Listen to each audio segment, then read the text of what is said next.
So guys, कैसे आप लोग। Welcome back to let's study together channel. तो आज हम लोग अपने चैनल के अंदर पढ़ने वाले हैं क्लास 6 डीएवी का चैप्टर नंबर 14 साइंस सब्जेक्ट से, जिसका नाम है फैब्रिक एंड फाइबर।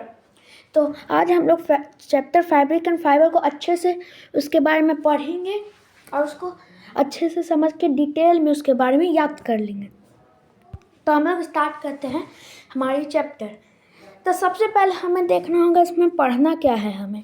तो यहाँ पे लिखा है, हमारे चैप्टर का जो नाम है वो है फैब्रिक एंड फाइबर। फैब्रिक, अब हमें जानना है कि बहुत लोग को यही कंफ्यूजन होते हैं कि क्या फैब्रिक क्या होते हैं और फाइबर क्या होते हैं। तो देखिए, सबसे पहले एक चेन होता है,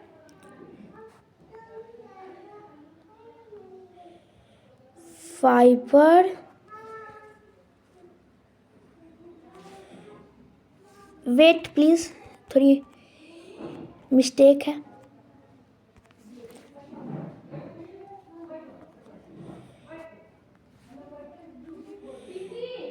फाइबर टू yarn और yarn टू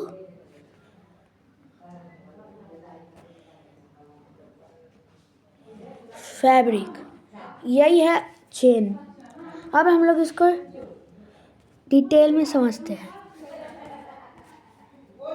देखिए, फाइबर हो गया जिस चीज़ों से कपड़ा बने। जैसे अगर हम लोग कोई कपड़ा है तो हम लोग बोलते हैं ये ऊन का कपड़ा है, ये है कॉटन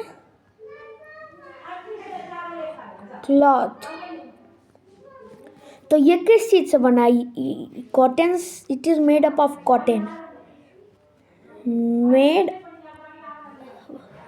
अप ऑफ कॉटन। तो इसका मतलब यहाँ जो कॉटन है वो हमारा यहाँ फाइबर है।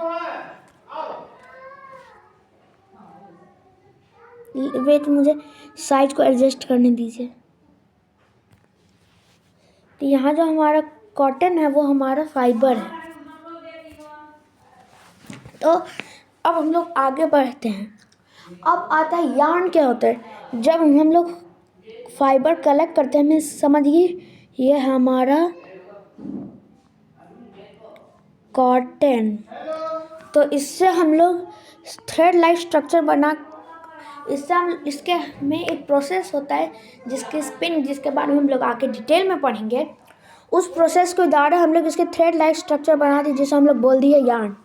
और यार्न को नेट करके या विप करके, इन दोनों प्रोसेस है जिसके बारे में हम लोग आगे पढ़ेंगे, उससे हम लोग बनाए एक फैब्रिक, जिसका डायरेक्टली मीन है हम लोग का क्लॉथ रेडी है, या टेलरिंग करके अब हम लोग क्लॉथ बना सकते हैं। टेलर के पास दे देंगे, वो सिल के हम लोग का क्लॉथ तैयार कर देगा। तो इसी तरह अब हमारे फैब्रिक के एग्जांपल्स आ गए हम लोग के shirt, pant, shirt, T shirt, shorts, जैसे जो सारे चीज़ हम लोग पहनते हैं वो सब आ गए इसमें। अब हम लोग बुक के अनुसार पढ़ते हैं। Let's zoom.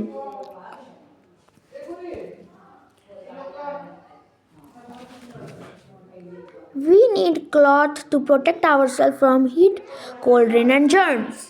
हमें कपड़ा चाहिए, हमें हीट करने से बचाने के लिए, कोल्ड से, जर्म। जैसे हम लोग गर्मी में बचने के लिए गर्मी से अलग तरह के कपड़े पहनते हैं, ठंड में अलग तरह के पहने, बरसात में रेनकोट्स पहनते हैं। और जर्म से बचने के लिए ये कंफ्यूजन हो सकती है। देखिए, जर्म से बचने के लिए हम लोग क्या पहनते हैं समझिए। एक है कोरोना वायरस, ये है हमारी नोज।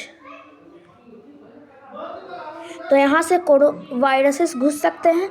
इसके लिए हम लोग इसको कवर करते हैं मास्क से। तो मास्क भी तो एक टाइप का क्लॉथ ही है। तो जैसे जर्म्स हमारे नोज में एंटर करेंगे तो अब हमें चाहिए मास्क। हमें बोला गया था मास्क पहनने उस टाइम, ताकि वायरस हमारे नोज में ना एंटर करे। तो इससे डायरेक्टली यही मीन कर रहा है ना कि जो क्लॉथ्स हैं वो हमें जर्म्स से बचा रहे हैं। और क्लॉथ हमारे पर्सनैलिटी को भी डिफाइन कर सकते हैं, डिपेंड करता है। जैसे अगर हम लोग कहीं पार्टी में अच्छे कपड़े पहन के जाएंगे तो पर्सनैलिटी में भी अफेक्ट पड़ेगा। अब आते हैं हम लोग अगले इसके टाइप्स में। तो जो फाइबर्स जो वो होते हैं कपड़े में फाइबर्स, वो दो टाइप के होते हैं। दो टाइप के जो फाइबर्स होते हैं उन्हीं के नाम है, वेट मैं कोई अच्छी कलर डिसाइड करता हूँ लिखने के लिए। जो दो टाइप्स के फाइबर होते हैं वो है natural fibres and synthetic fibres. अब हम लोग इन दोनों के बारे में पढ़ते हैं। पहले हम लोग स्टार्ट करते हैं नेचुरल फाइबर से। नेचुरल फाइबर हो गए जो हमें नेचर से मिलते हैं। अब उसके अंदर भी दो क्लासिफिकेशन है, पहला प्लांट फाइबर, दूसरा एनिमल फाइबर। तो प्लांट फाइबर जो प्लांट से ऑब्टेन हो, एनिमल फाइबर जो है एनिमल। अभी इस बार हम लोग को सिर्फ प्लांट फाइबर्स के ही बारे में पढ़ना है। एनिमल फाइबर के बारे में हम लोग बाद में पढ़ेंगे।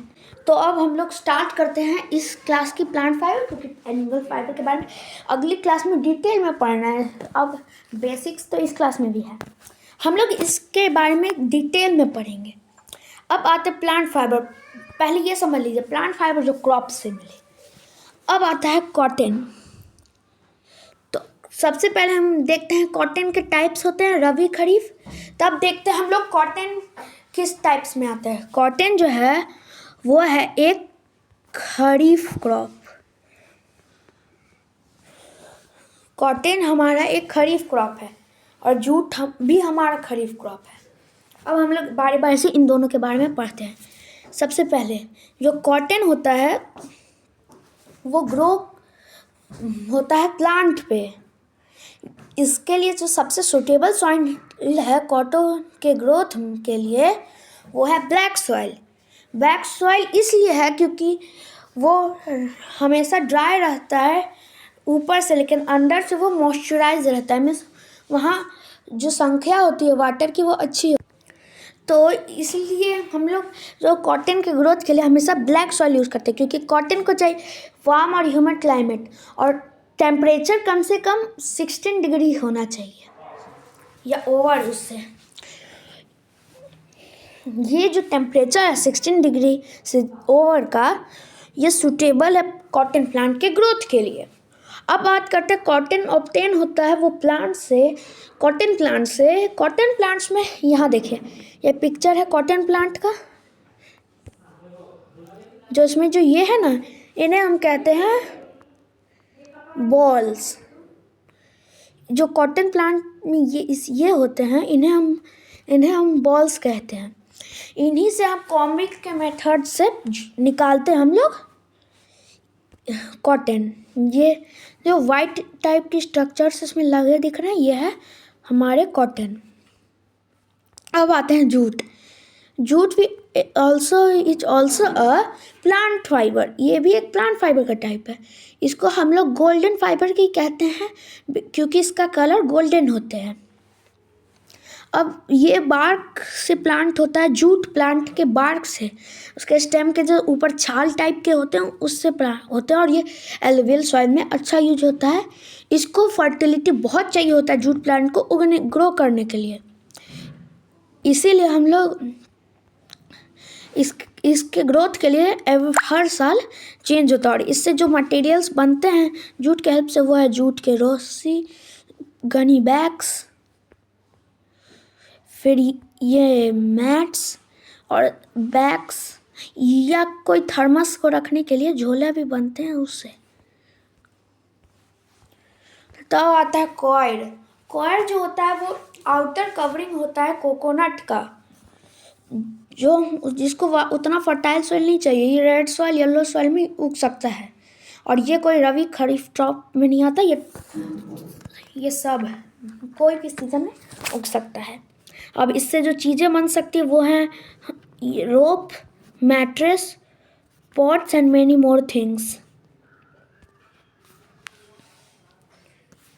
तो अब हम लोग चलते हैं आगे।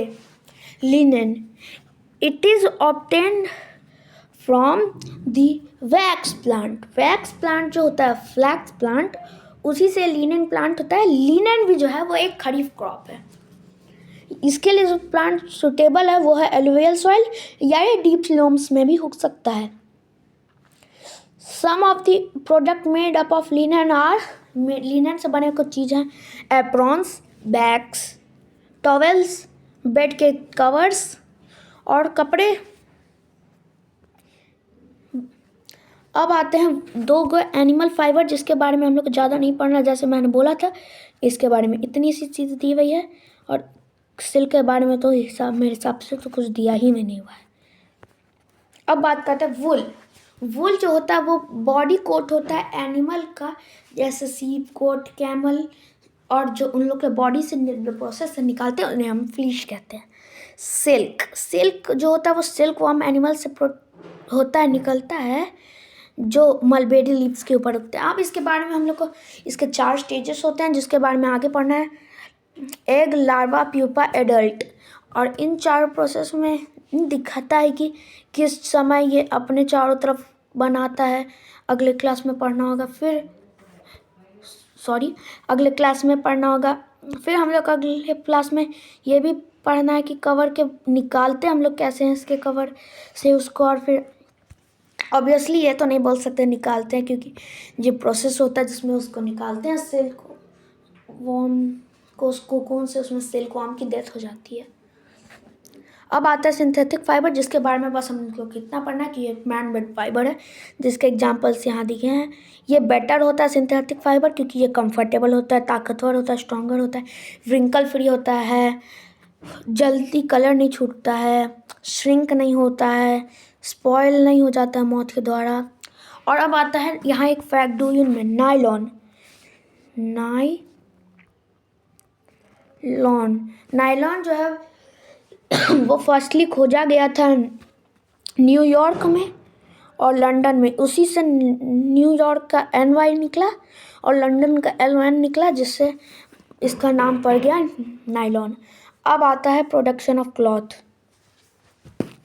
प्रोडक्शन ऑफ क्लॉथ में ये प्रोसेसेस होते हैं। पहले फाइबर्स को कलेक्ट किया जाता है, फिर उनसे थ्रेड बनाया जाता है स्पिनिंग के द्वारा, फिर उनको वीव किया जाता है, फिर उनको कलर किया जाता है, फिर उनमें डिजाइन प्रिंट किया जाता है, फिर उनमें फिनिशिंग किया जाता है, जैसे उन लोग को स्मूथ करें, फिर टेलरिंग, जिसके बारे में हम लोग धीरे धीरे करके पढ़ेंगे।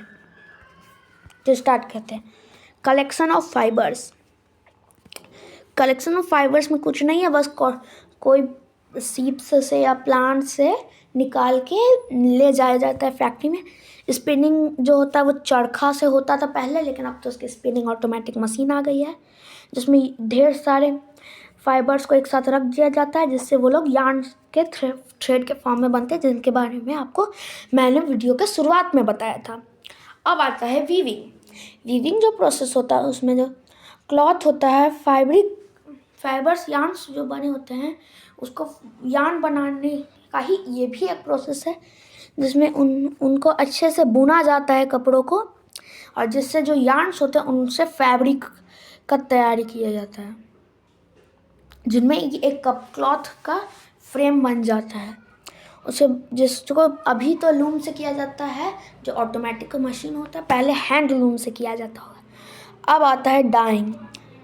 जब क्लॉथ बन जाता है तो उसको आप देखते होंगे क्लॉथ डिफरेंट कलर्स में आते हैं। कोई क्लॉथ होते हैं ब्लू कलर के, कोई पिंक कलर के, कोई ग्रीन टाइप के, ऐसे ढेर सारे कलर में डाई करते हैं केमिकल सॉल्यूशन वाले में, जिससे वो कलर परमानेंट टाइप का हो जाता है। परमानेंट तो हम लोग नहीं बोल सकते, क्योंकि मोस्टली अगर बेटर क्वालिटी के क्लॉथ नहीं है तो उससे कलर निकलते हैं। अब आता है प्रिंटिंग। प्रिंटिंग में हैंड से प्रिंटिंग होता है, सिल्क के उस पर डिज़ाइन बना सकते हैं या कोई प्रिंटर मशीन से। यहाँ देख सकते हैं इसमें हाथ में एक डिज़ाइन पकड़ा है, उसको कलर में डिप करके इसमें स्टिक किया जा रहा है। अब आता है फिनिशिंग। फिनिशिंग फाइनल प्रोसेस है जिसमें सब क्लॉथ को स्मूथ बनाया जाता है, सॉफ्ट बनाया जाता है और शाइनी बनाया जाता है। लास्ट में टेलर के पास जाता है वो क्लॉथ। तब तक क्लॉथ एक स्क्वायर या कोई भी रैंडम शेप में बन चुका होता है। उसके बाद जब टेलर पास जाता है तब टेलर उसको एकदम परफेक्ट सर्कल्स, स्क्वायर्स देता है, जिसके बाद बहुत सुंदर लगता है। और लास्टली हम लोग को पढ़ना है एक प्रोसेस नीटिंग।